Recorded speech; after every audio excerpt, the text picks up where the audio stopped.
दोस्तों, welcome to GT Log, the podcast where we explore the cutting edge of technology and innovation. I'm your host Anurag Bajpayee, and today we have an exceptional episode ahead. Joining us is a distinguished guest, Narayanan Sankar. Sankar is the CEO and founder of MGL Labs, Microgrid Labs, a leading US-based company at the forefront of mobility innovation. With over 4 decades of experience in industry, Shankar has been a driving force in transforming mobility through his deep expertise. Prior to founding MGL Labs, Shankar held key leadership roles at several prestigious companies where he spearheaded numerous successful projects. Notably, Shankar, Dhruv, and I share a common professional link. We all have had a privilege of working with Siemens. Shankar sir, we are truly honored to have you on the show. Welcome to GT Log.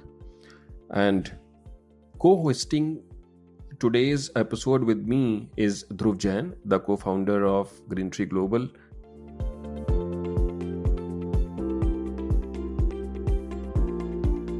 Thank you, Anurag. I did not initially realize that both of you are from Siemens, but Siemens has always been a very large family and good training ground for all of us to in our professional career. So, coming to my journey in the profession, I graduated from NIT in Calicut. In 1979, majoring in electrical engineering, and then soon after that I joined Siemens as a project engineer trainee, and that is the only company I really worked with before I started something on my own.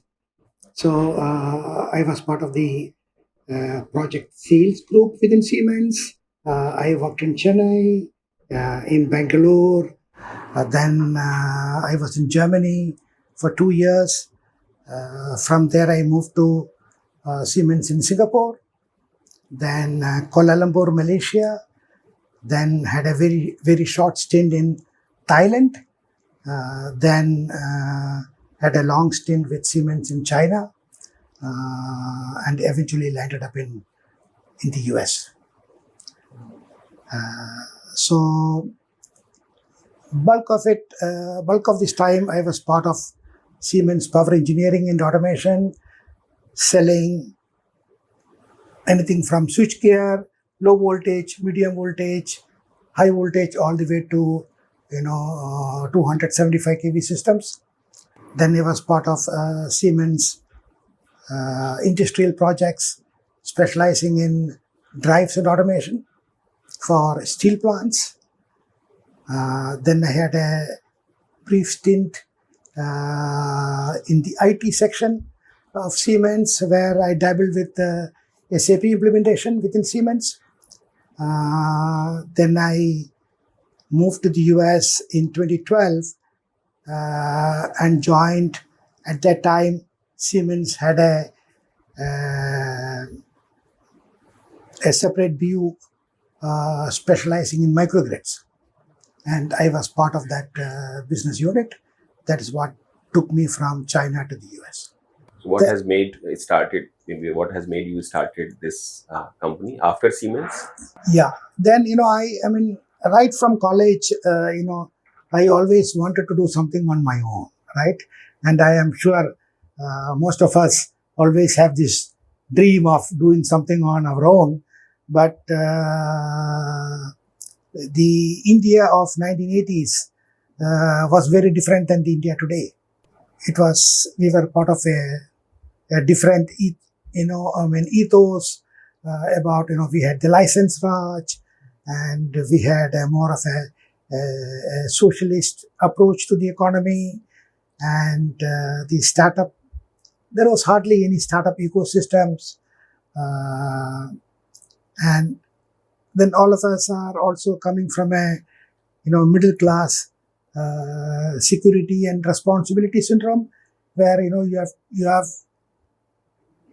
it is not that you have to fend for yourself after college. you also have to take care of your larger family, right? So the room available to take risks and to plunge into an unknown world is not that easy. So and those days, if you land a job with a company like Siemens, you think that your life is made, and it was one of the most sought after jobs those days, like Google and Facebook today. So then somehow you get sucked into this corporate world, and then moving from place to place, and selling engineered solutions, learning a lot, and dealing with decision makers, and then somehow the entrepreneurial dreams take a backseat, but it has always been there. So, and then once you land in a place like the US, I still remember one of the department heads in the US. He was giving a short speech, I think, about the quarterly performance of the business unit. So he was new to the department. He just mentioned, "Look, I am so and so.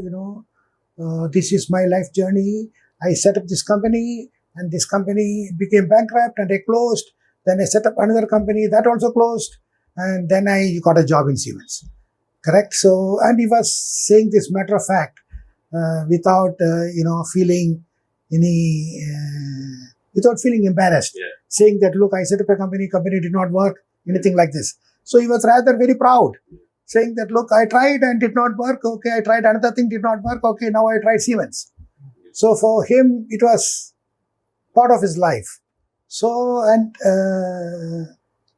that is when, it rekindled my saying that, "Look, this is something I've been wanting to do, but somehow never got to doing it.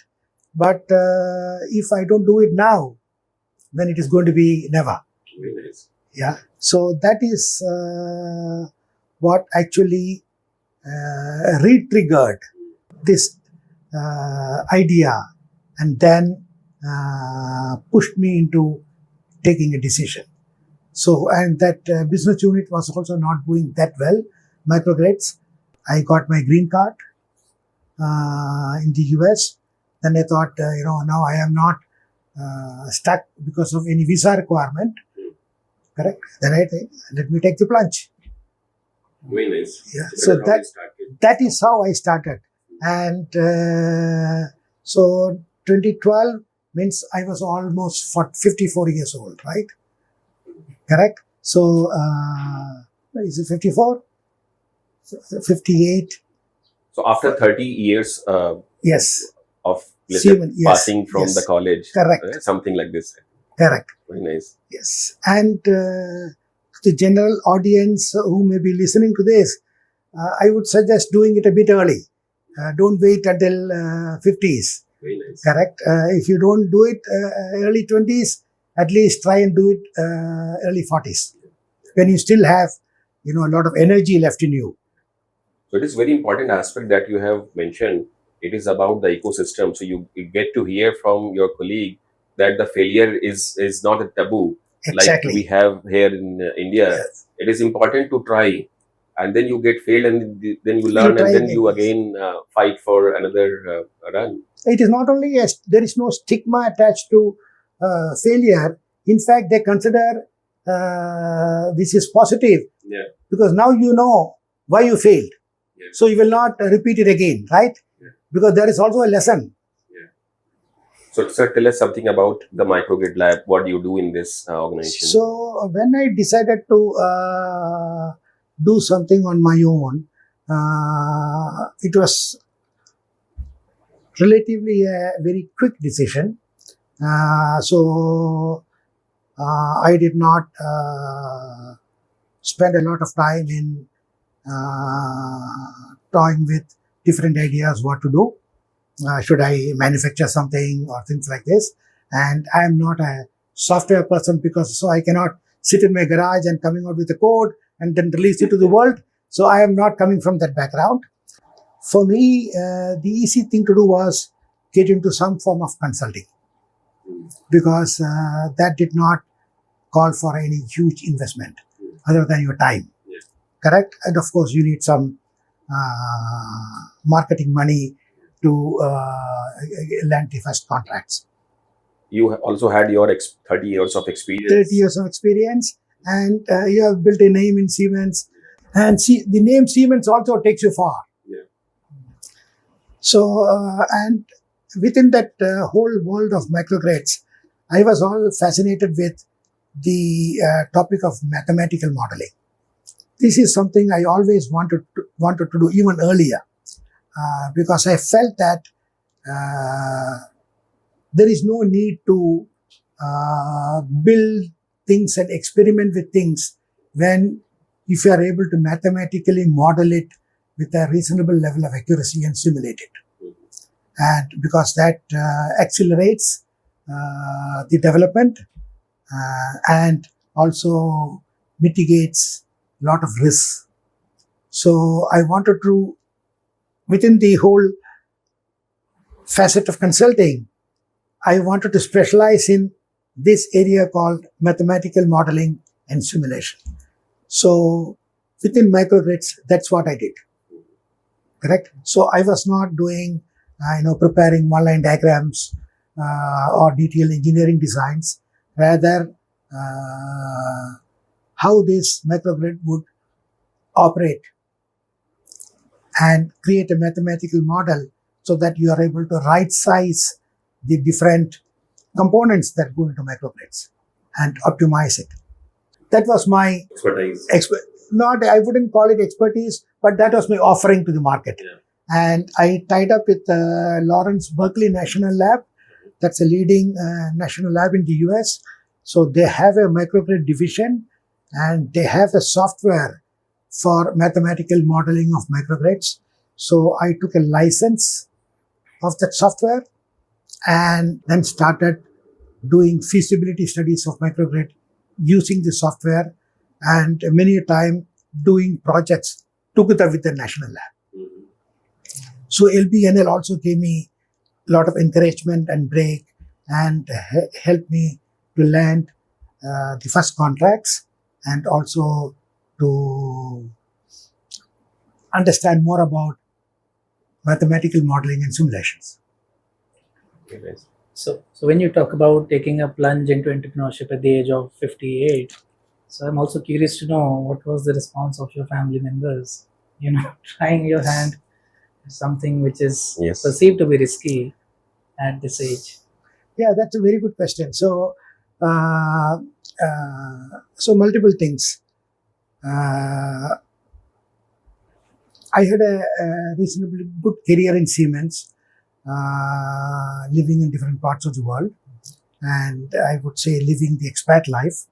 So that way, I think we saw different, places, cultures, learned a lot, and in the process, we also accumulated some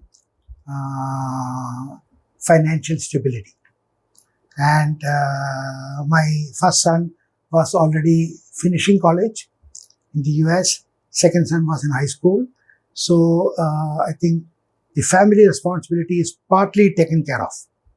It was not that difficult to convince my wife, saying that, look, you can live with some reasonable level of comfort even without a corporate job. So they all accepted it easily, Yes. relatively. Yes. And my first son, even though he is not an entrepreneur type of person, but he was very supportive. He said, Father, if this is what interests you, this is what you want to do, just do it. So that way, the family was supportive, yes. Yeah. I mean, it's interesting because, normally when people venture into entrepreneurship, they look at their parents for support. In your case, I think you are supported by your kids also to an extent. Yeah, and that is a good thing. So I come from a business family, correct? So my father had been in business. My grandfather had been in business. Great grandfather had been in business. So, we have seen the business, what you call, prospering and then collapsing, both. So somehow the business runs deep in the blood, correct? So, my father had always been my role model, and he said, you have to, if you want to maximize your potential and your output, then you have to be on your own. As long as you are with a company, you are always constrained by the company's vision and mission and their daily operation style. So, sir, you have mentioned LBNL, you have mentioned microgrid. Maybe I think maybe I think very simple question. What is it that is called microgrid? That is one.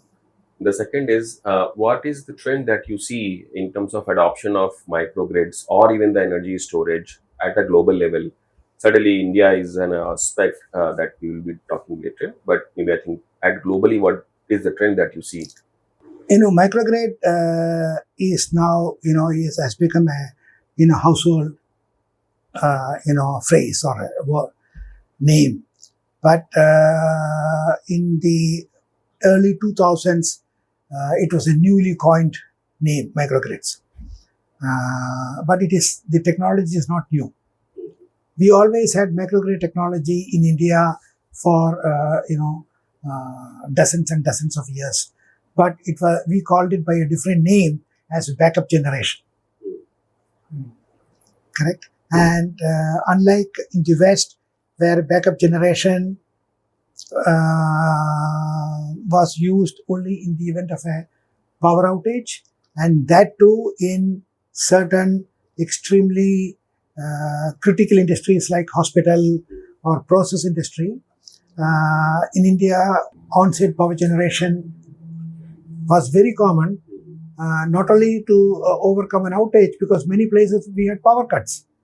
Correct? So we had part of the industry working on a diesel and part of the industry working on utilities. And the key difference with microgrid is the definition is it's a localized power system that can work with the grid and without the grid. Yeah, so it is not separating the loads. Okay, this part of the load is with grid, this part of the load is without the grid. It can be coupled together, and in the event of an outage, the local generation takes over. That is one difference. And the second difference is the modern microgrids are not based on backup diesel. It is more based on a collection of different on-site generating resources and storage, which could include, for example, gas-based engines, wind, solar, fuel cells, in whatever way you are able to generate energy locally, you can connect it to this grid, and then as long as you are able to synchronize it with a larger grid and operate it independently as well, then it becomes a microgrid. So modern microgrids are renewable energy intensive microgrids with multiple sources of energy generation and storage. Our backup generation did not have a storage component to it. It only had generation. Whereas the microgrids have a storage component, because most of the other forms of on-site generation does not have you cannot control the output, because the output depends on the vagaries of nature. So, but as you mentioned, microgrids have been around for some time, even in India, although they've not been known by that name, because we've had backup powers available. So, in your case, what is the exact piece of problem that you're trying to solve, or you're trying to solve an existing problem by a more efficient way, or maybe a standardized way? So, what is the problem statement that you're trying to address? at Microgrid Labs? In the US, when microgrids started, gaining ground, at least as pilot or proof of concept projects, it was it had two purposes. Number one is to provide some level of resiliency in the event of a power outage, and the second one is to maximize usage of on-site generation and reduce the energy cost by reducing the demand charges. So, for example, if you have just pure solar, solar can reduce your energy bill, but there is no guarantee that solar could reduce your demand charges. Because during one of the days in this month, if that particular time of the day when demand hits high, if your solar is not there, you still have the demand charge. Correct? So then that is when energy storage came. So energy storage somehow made solar dispatchable and controllable. So once you have solar and energy storage, then it can be easily extended to microgrid. Do you find this solution has the diversity when we look at the Indian market versus US, or even in case of, let's say, other specific market, let's say Southeast Asia, China, because you have seen a lot of maybe the diversification in the market. So do you see the customization requirement in your solution when we see the different market also? So, this is a very good question. So when, as I mentioned earlier, within the whole field of microgrid, the company that I set up, we were more involved in mathematical modeling and simulation, right? And doing feasibility studies. And we found that microgrids did not make economic sense in most of the cases, unless you are able to monetize the cost of a power outage. If your power outage is going to result in millions of rupees every hour, that could justify a microgrid. Correct? If you say, look, I already have a backup diesel and my power outage happens only 2 hours a month, and then if you now go and say, okay, I can give you a microgrid, it does not pencil out.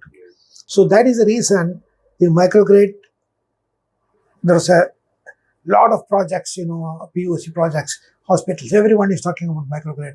Then suddenly it cooled down because the cost of energy generated by a microgrid was much higher than the cost of energy coming from the utility. That is also the reason why we moved into fleet electrification. Because when we found that many of the microgrid projects are not penciling out, that this is not going to be such a big thing, even though a lot of people, everyone is talking about a microgrid, that is when we found that electrification of transportation is happening and it is gaining ground. And in addition to passenger vehicles, fleets, including heavy-duty fleets like the bus sector, they are going for electrification now, and there will be a lot of buses charging at the same time at a depot. And now the grid is not ready to take the sudden spurt in load, because they have to replace the transformers, they have to replace the feeder lines, and if there's a power outage, you will not be able to run your e-bus. All of a sudden, now we find that because of the different type of load that we are going to see in the grid, now your microgrid is not just comparing with energy cost. Now what is the additional cost that the utility has to invest in building this additional infrastructure for you. And now suddenly you find that microgrid will pencil out. Correct? So we see that the bus depots or the charging hubs of the future, they will be more or less fed by microgrids. So this is where we see an opportunity for microgrids, and that is where we see the world of on-site generation and storage, what we call microgrids, and the world of electrification of transportation. They are converging. Yeah. But it is pretty interesting how you started with microgrids and then different use case, essentially Exactly, electrification of fleets, helped you to build the original business case, Yes, which did not make a standalone, sense at that Correct. point of time. exactly. Yeah, it's pretty interesting to know that. So, how has your experience been in the US market as far as adoption of this service offering is concerned? How encouraging it has been, or how rapid has been the adoption as far as fleet electrification is concerned? So, like in all other countries, electrification is gaining ground in the US as well, across all sectors, including passenger vehicles and fleets, light, medium, and heavy-duty fleets. But it is not at that scale like in India. Correct? In India, you see a Rohini depot, 100 bus, fully electric bus depot. This you do not see that many in the US because public transportation is not that common. Many people are still using vehicles. So the number of transport buses are also not only a fraction of what you have in India. And the electrification is also, they electrify 5, 10, 15% of the fleet, not entire fleets in one go. And in the US as well as, initially, many of these fleet owners, they got some grants from the government, and then they had the vehicle OEMs offering, saying that, okay, we will do planning for you, we will design a system for you, and then we will help you with the grant application. You get money from the government so that you'll buy a few buses and get started. They found that this is not going anywhere. All of it, there have been cases of organization buying these buses and chargers and then realizing that somehow I thought it can be deployed on that route. Now I find that, it cannot work on that route because it does not have the range. Now I have to put on this route, and now I have to alter my operations. And because of that, many of these companies have realized the importance of proper planning, and which they always did with diesel buses as well, because they do a lot of transportation planning. And then we found tenders coming out for consulting support in the area of transition planning, how to transition from the diesel world to the electric world. And we had this solution that we developed with the University of Berkeley, California, and National Renewable Energy Labs, based on, again, mathematical modeling and simulation, not for microgrids, but for fleets. And we developed this solution with a grant from National Science Foundation in the US. So that is something I forgot to mention earlier. Microgrid Even though we started with Microgrids and as a consulting company, we became a real company only in 2020. That is when we got a big award from the US National Science Foundation to develop these solutions. Very nice. So, do you also see that software with the specific algorithm, they find fitting solution here in India also when we look at the software as maybe I think giving the right solutions or the right. Absolutely, yes, absolutely. We, in fact, there was this, we did a few projects in the US, and that helped us, prove and refine these algorithms and prove the utility of doing this. Then we participated in a competition here organized by World Resources Institute, WRI, and we were one of the 3 winners of the e-bus challenge that happened, I believe, 2 or 3 years ago here in the US, in India, and they gave us some small award, and they put us in touch with Bangalore Metro, BMTC, to do transition planning for 975 buses in Bangalore. And we did 3 depots for them. And Lalit and another colleague by the name Abbas and Subhasini, so they were involved. And BMTC was quite pleased with our results. And we were able to tell them, look,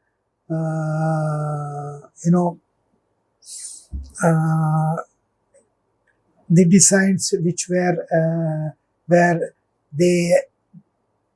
they were likely to need more chargers, and we were able to tell them in advance, this may not work, we may need more. And we were also able to tell them another depot where you may be able to do with fewer chargers and you may be able to manage your demand. So, in the aftermath of the BMTC project, so you mentioned that the word has been spread around by them. So, how has the response been in the Indian market now? India is also relatively, I would say, newer and a smaller market compared to global markets like US and China. So, how has the response been so far in the Indian market for you? I think it is picking up. Similar to the e-bus challenge, there was another competition, I think, urban mobility initiative. So we won that as well. And that put us in touch with another leading bus operator. They run intercity buses. And so we are currently working with them on projects not only for planning but also for operational support. We have been approached by another very large OEM who is supplying systems to BMTC to see how we can work with them. For NDA reasons, I am not naming those customers here, but based on what we have done at BMTC, people realize the need for good planning and simulations, and we are now doing POC projects at multiple sites for not only for planning, also for operations control. Very nice. And we are likely to get involved in a smart city project where the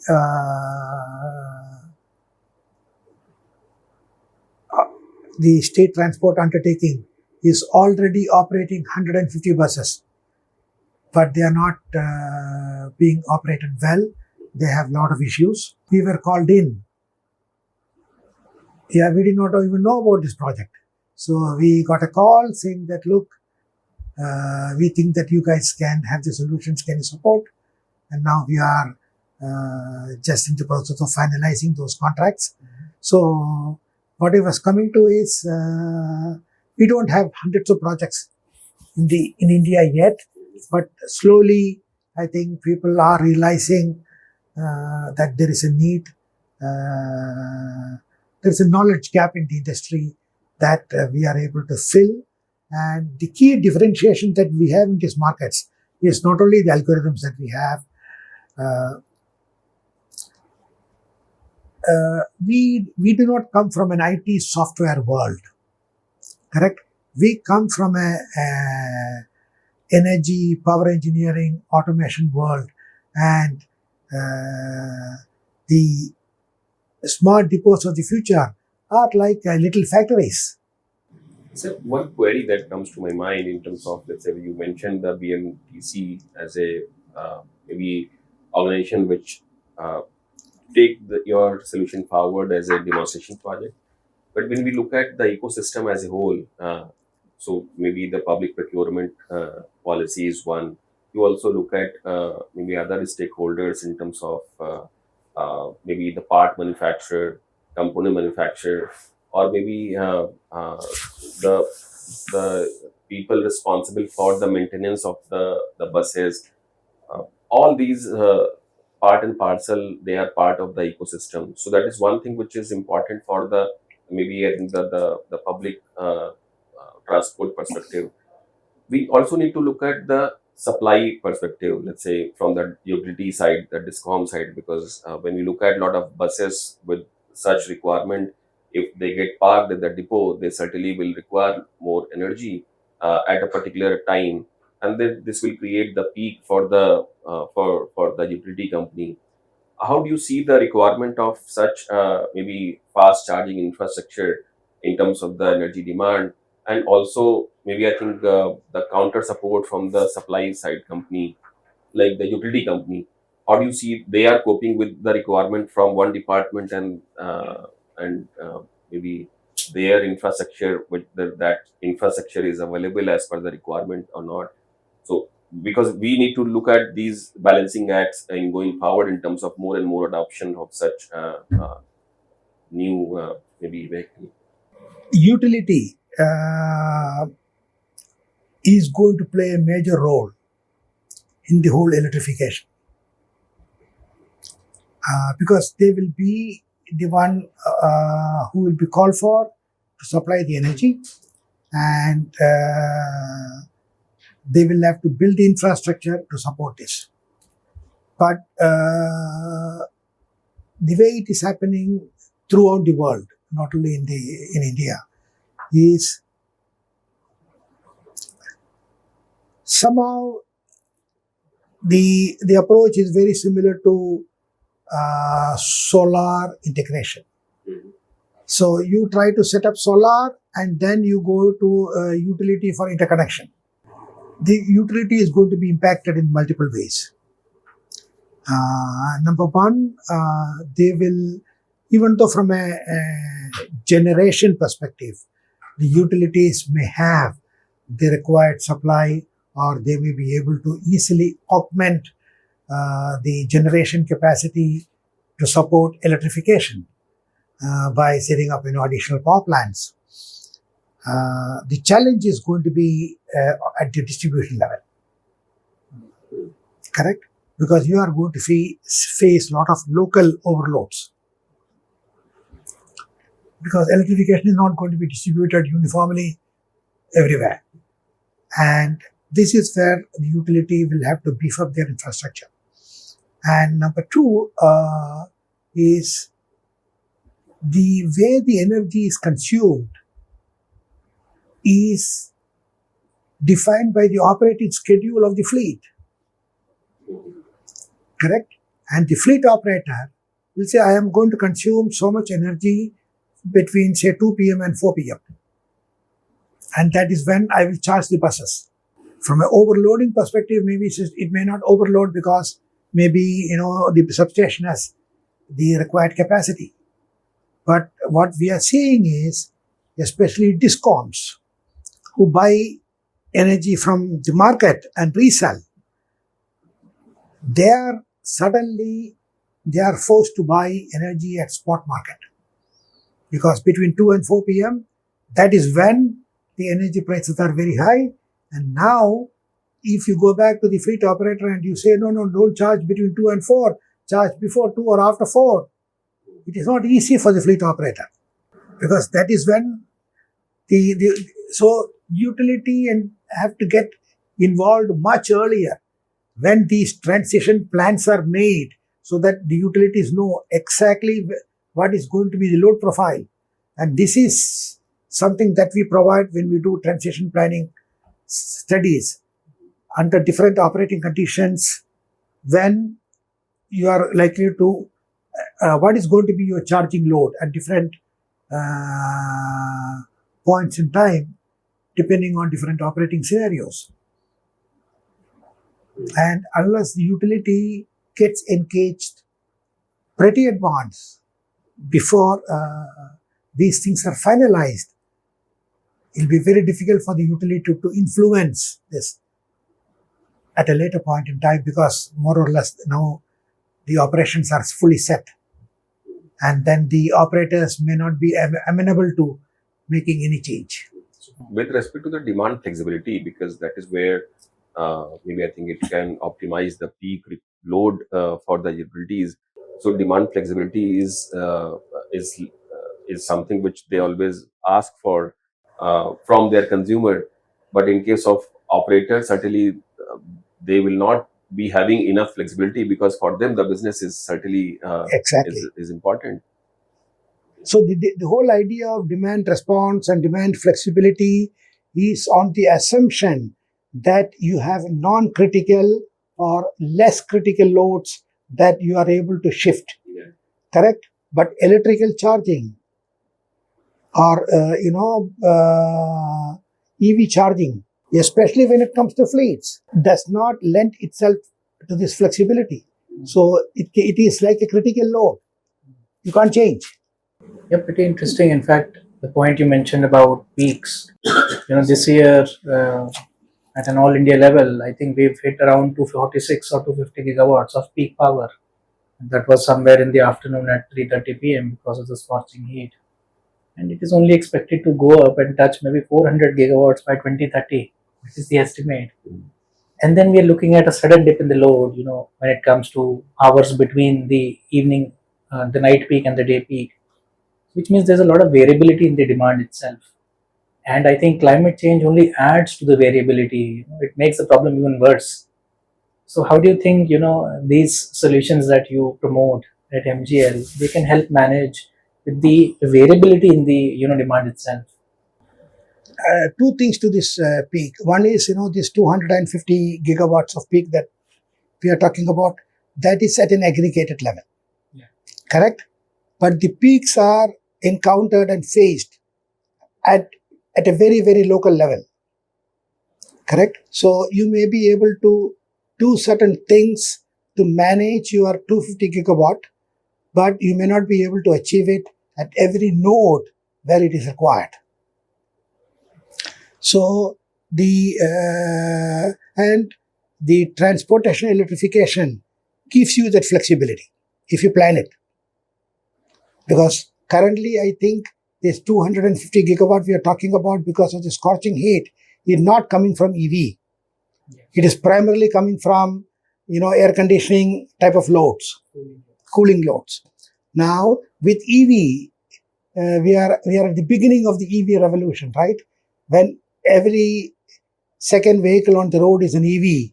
I haven't done a math, but I think your 250, you can add to another 250 to it. Correct? So this will be huge. But this is actually a flexible load. Correct? So if you are able to plan it well. So when we do transition planning studies, we forecast the load profile coming from the charging load based on different operating conditions. And we also talk about onset generation and storage at the depot level itself to manage this peak. Correct? So that was another question that you had, that the peak is 250 gigawatt, maybe 2 hours later, there is no need for this peak. Correct? So, and that these type of peak loads can be easily handled with energy storage. Correct? But energy storage itself is expensive. So you have to see what is the right size energy storage you need so that this peak is not felt by the utility. And this is exactly what we are talking about, is these algorithms that we have to simulate and optimize and get the right size solutions for this. Sir, I have a question, and that is related to, let's say, we have talked about a lot of maybe organized sector. There is a lot of unorganized sector also. We have, in fact, maybe I think one of the fastest growing two-wheeler EVs also. And these two-wheeler, in general, they are part and parcel of maybe households, which are standalone household. They don't have maybe specific infrastructure, but they have a power plug, and they charge with the maybe I think 16 ampere or 22 ampere sockets on daily basis, because they have a small distance to cover, and then this number is very huge. Similarly, in case of group housing projects, we have a start. Maybe I think we started seeing some of maybe four-wheeler vehicle also, some two-wheeler vehicle as well. And these are the maybe specific areas where we do not see much of the organized maybe players to work. How do you see such market with respect to the maybe charging infrastructure? That is one. And how do the maybe the utility company takes this as an initiative in terms of making them more organized? So let us take residential charging, especially in these high-rise apartment complexes, right? There is a key difference between providing the infrastructure there compared to providing the infrastructure at a bus depot. Because in a bus depot, they are building the charging infrastructure totally new, and energy infrastructure also totally new. Because the diesel bus depot does not need more than 100 kW power. Correct? For some lighting and air conditioning and some fuel pumps. That's all they need. Now we are talking about 4 megawatt. So they are building this energy infrastructure for charging. When it comes to high-rise complexes, it's a very different story. The energy infrastructure is already there. I don't think the Residency Association or all the residents will join hands in beefing up the energy infrastructure of the complete high-rise building so that they can support EV charging. I doubt. Because these apartment complexes are already there. So with 10 chargers and 20 chargers or even 20% of the chargers, you may not see this impact. But if every parking spot in the basement becomes an EV, charging at say 3 kilowatt, then there will be a challenge. That is when the challenge is. Now you will find that basically you are going to double your demand. Correct? So every panel on every basement floor or every zone now will be affected. So you have to now, you cannot think of only at the utility level, 4 megawatt I will provide some storage there. That is not enough. You have to make sure that your local board is not overloaded. The architectural design of the complex itself. So you will need maybe distributed energy storage, making sure that the panel boards are not overloaded. Then you will need very intelligent control to make sure that not everyone is charging at the same time. Correct? And we are using the word smart charging, in a very loose way. But now we have to really think how it should be, how it has to be at every node. It has to be smart at every node. It is not smart at aggregated level. So we have a few rapid fire questions for you, and these are typically questions with maybe one-line answers that we would want to ask from you. So the first one from my side is, which countries' energy initiatives have impressed you the most? Based on your experience so far across so many countries and so many businesses around energy sector, what one country that has impressed you the most? I think there are, different ways of looking at this.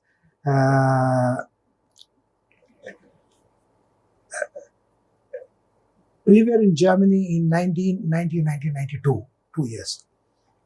So at that time, I was with Siemens in Chennai. And Chennai, you know that we have power outages and power cuts and power shortage, all this. It was very common in India. It was given, right? So, but when I landed in Germany, during 2 years, there is not even one power outage. Yes. Correct? So, and because, Europeans, they spent a lot of time and energy in planning, right? And building that systems. So, everything was underground cable. I did not see any overhead, distribution lines or, pole mounted transformers. Nothing. Everything was clean. And there was a lot of talk about solar. And people were very passionate about installing solar power, because of the size and population. Germany, like US, most of the people have, their own little houses. So not high-rise apartments. So they have rooftop space. So they were installing solar. And they were also installing heat pumps for heating.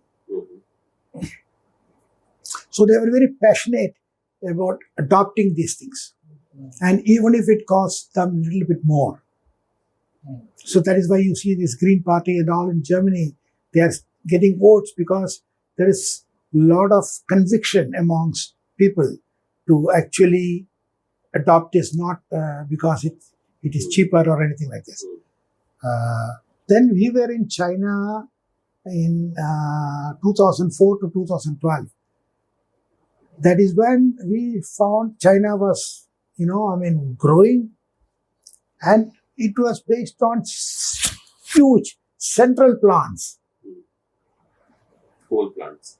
Coal-fired, nuclear, then wind, then a lot of utility-scale solar plants. Correct? In China, everything was huge.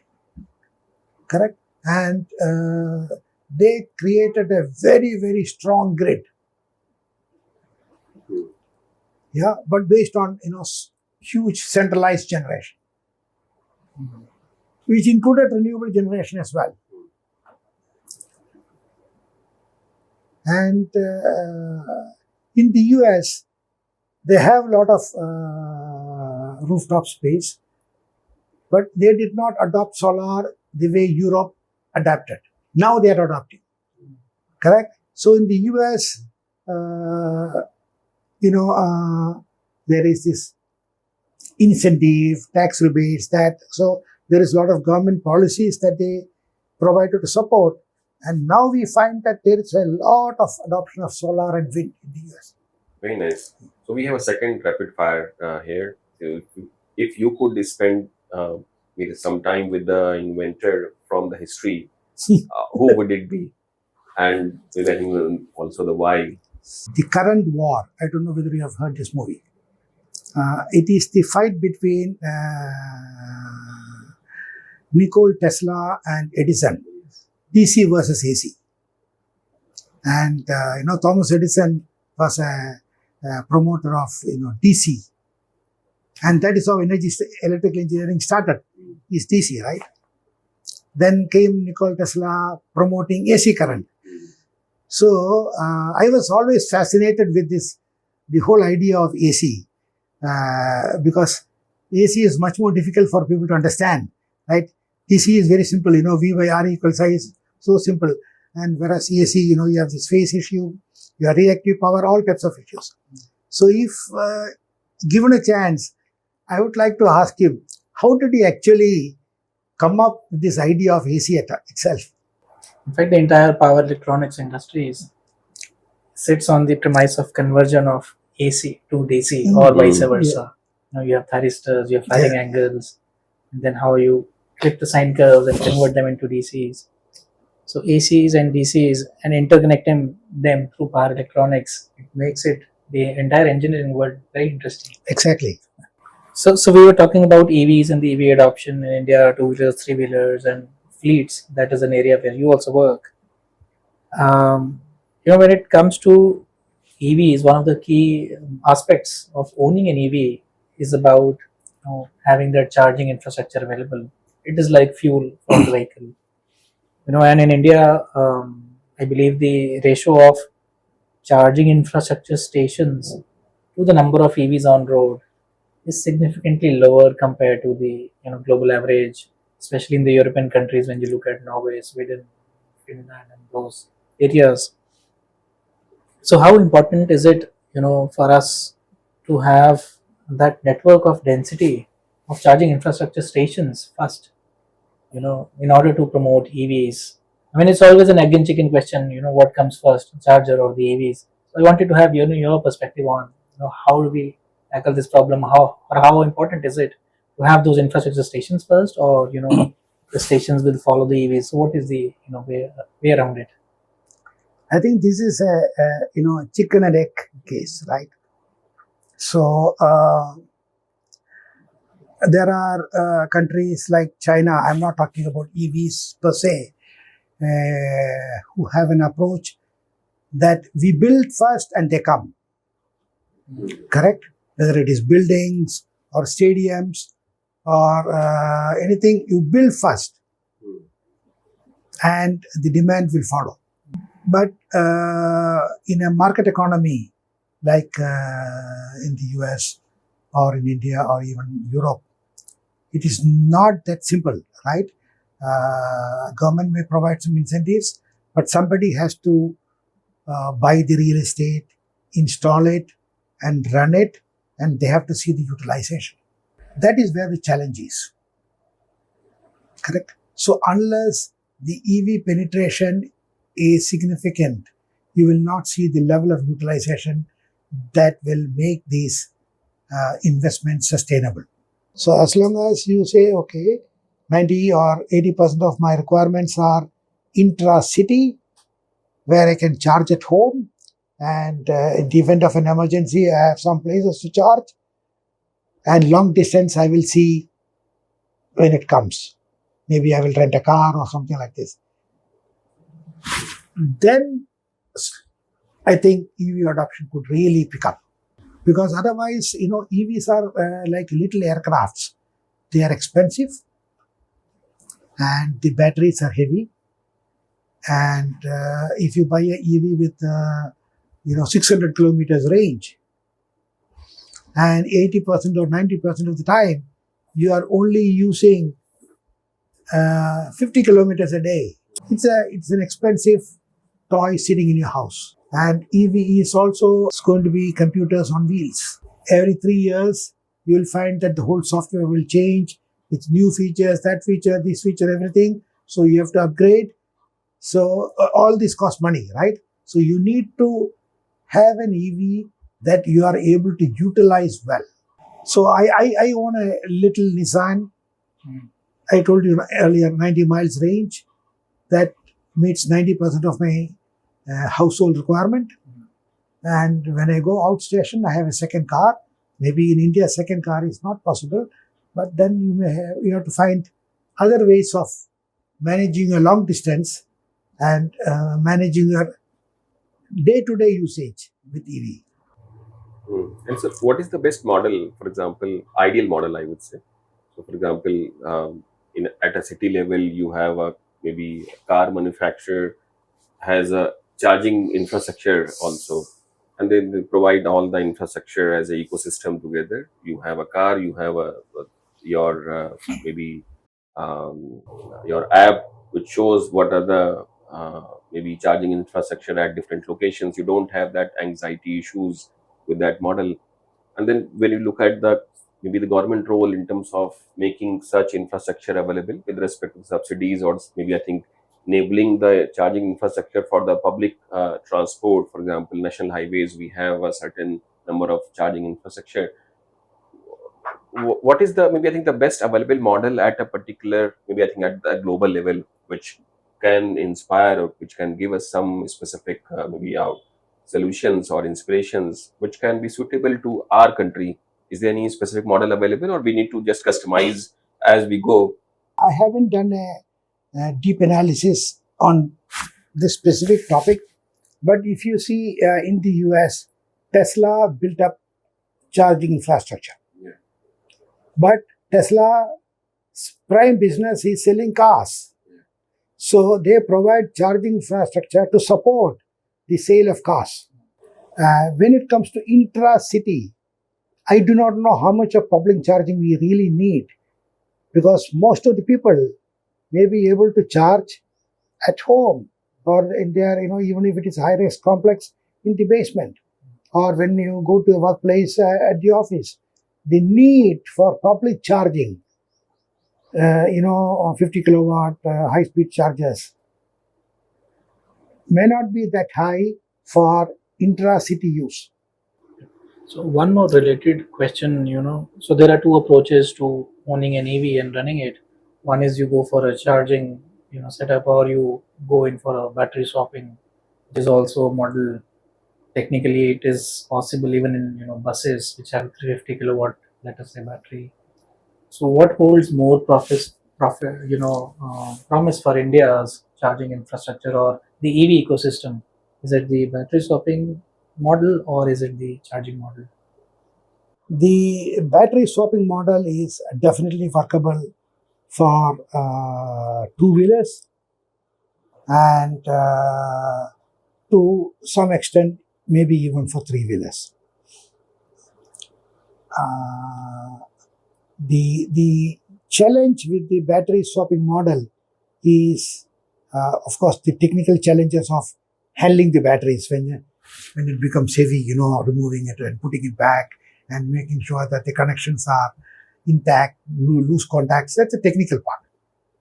The other part is who is owning the battery. See, more than 50% of your cost of the vehicle is the battery itself. Who owns this battery? Now, is the battery of Ford, GM, and Maruti, and Honda, and Hyundai, they all have to be exactly the same. Correct? And are we able to standardize batteries on notebooks? No. Correct? Ideally, every notebook I should have the same battery, right? Okay. But nobody has done it. Every in earlier days, if you remember, you were able to easily take out the battery in a notebook. Nowadays, even removing battery in a notebook, you need to, you need screwdrivers and all, take out everything. And so, because the hardware design, the battery gets integrated. Very nice. I think that's very insightful answer. That is correct. Because for the scale that we have in India at the moment, and we might see in the next 5 years as well, as far as passenger cars is concerned, unless we have a standardized battery, the business operations won't make sense for a battery swapping station. Yes.